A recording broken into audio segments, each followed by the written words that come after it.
On se retrouve donc pour cette revue de presse de l'économie.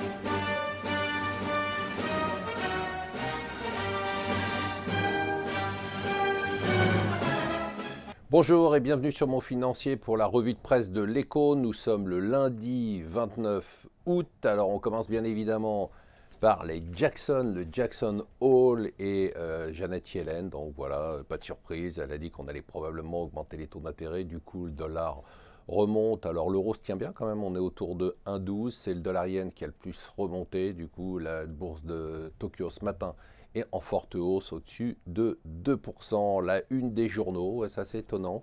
Il faut dire qu'elle est tellement jalousée que c'est pas étonnant de voir tous les journaux qui se précipitent sur la chute de popularité d'Angela Merkel qui est descendue à 42%.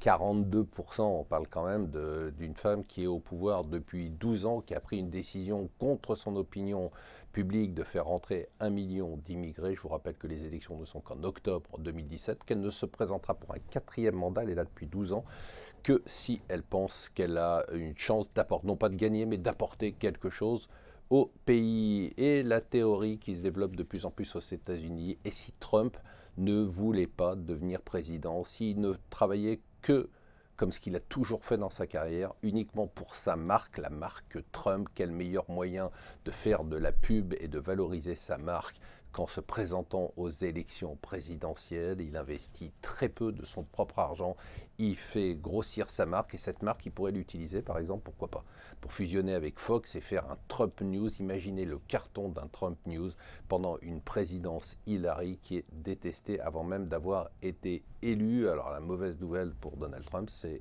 si il devait gagner, là, toute sa stratégie s'effondrerait. J'ai appris avec surprise, je dois être un des derniers, que Ryanair était la première compagnie au monde Ryanair était la première compagnie au monde devant EasyJet, devant derrière Emirates, après Lufthansa en 4e.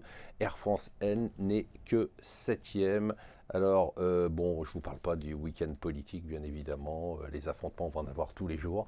Il y a juste un truc qui est assez rigolo, c'est Najat Vallaud-Belkacem qui trouve qu'elle a un bon bilan, surtout probablement la suppression des classes européennes qui permet de faire ce qu'on fait de mieux en France, c'est-à-dire le nivellement par le bas. Et enfin tous les indicateurs sur la croissance mondiale, assez étonnant ce qui se passe, hein. Tout le monde s'inquiète bien évidemment, cette croissance molle malgré tout l'argent des banques centrales, comment on va s'en sortir? C'est la question que posent les Échos ce matin. Voilà, restez avec nous sur Mon Financier, je vous souhaite une bonne journée.